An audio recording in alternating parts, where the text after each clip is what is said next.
Hello, Lyssa here.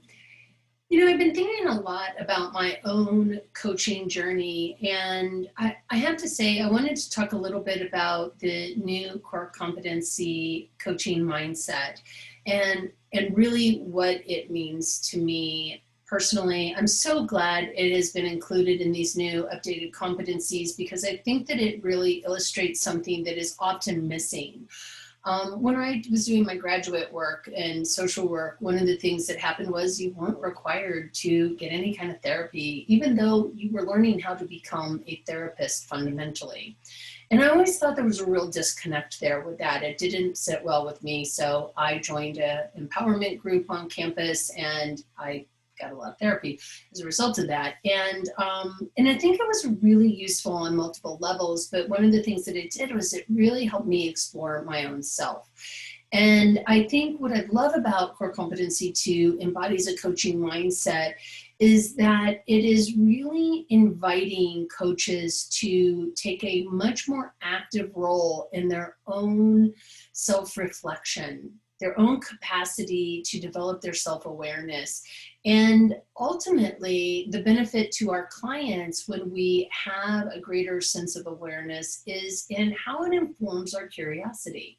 So for instance, if I have an unresolved situation in my life, or I have something that triggers me in some way, or hooks me because maybe it's my expertise, and I am not aware that it becomes a driving factor for me, then every client who stands in front of me or sits in front of me who brings up something that activates that particular thing for me may generate a curiosity driven by my curiosity on my own behalf. And that's not really what coaching is. Coaching is really this capacity to be curious with another person on their behalf. And so my capacity and awareness of an ability to reflect on my own coaching questions of what the client offered me and how I then became curious is incredibly important to turning the reins of the conversation over to the client. I might notice something on behalf of the client that I'm like, hey, I feel like I need to blurt this or share this.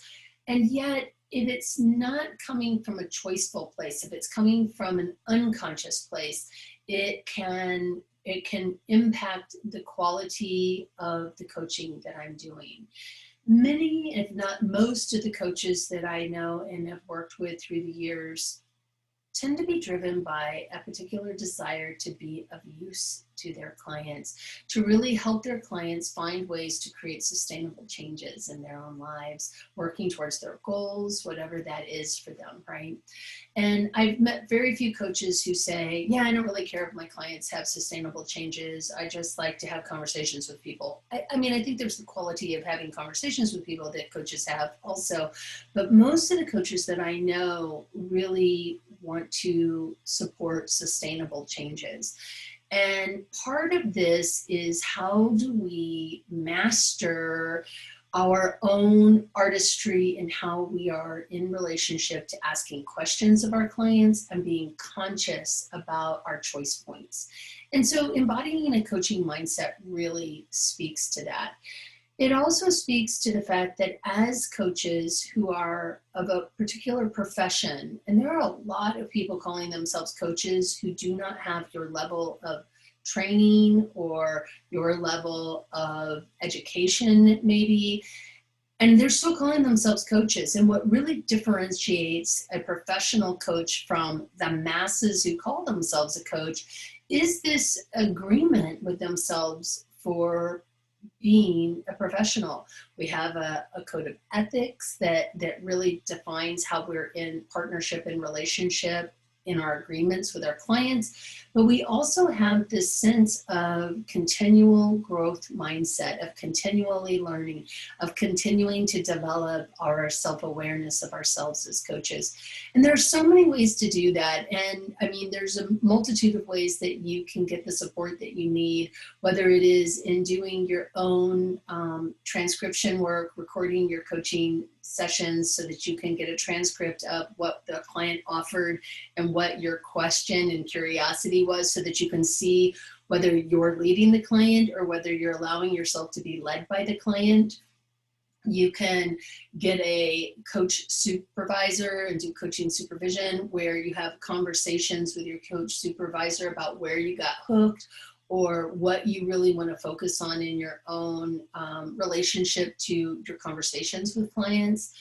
And then there's mentor coaching, which you can really unpack an actual conversation with a mentor coach who can then give you some feedback. The reason this is important is twofold. One, learning to grow ourselves as a professional, learning to find the nuances of the questions that we ask in order to benefit our clients, in order to be on that scale of not helpful, but useful questions. And I really don't think there's a perfect question or the right question. I really think there's a scale of usefulness. And the questions that are either more useful or less useful, right? So how we start to tune our ears to listen to what our client has brought forward so that we can choose consciously the more useful question. And I was just having a conversation with another coach this morning about passing PCC or passing MCC and these markers of that you can demonstrate at this capacity. And a lot of the people who put in their MCC applications and they don't pass, or put in their PCC applications and they don't pass, are missing this vital criteria of turning it over to the client. Obviously, there's different degrees of this at the PCC, ACC, PCC, and MCC level.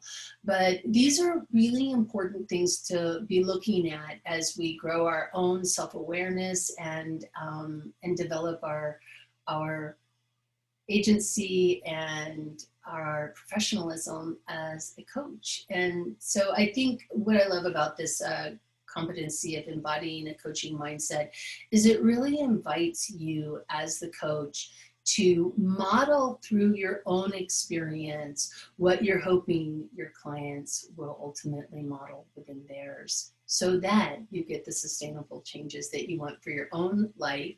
But also, the exploration will always inform your curiosity with your clients. You don't need to tell them anything, yet your experience and your own growth will always inform your curiosity in ways that allow you to ask the questions that are more useful for your clients. So I hope this has been useful, and I hope to see you in some form or another at some point in the future. So please reach out if you have any questions, and I hope this was something that might support you in your own growth arc. Thank you.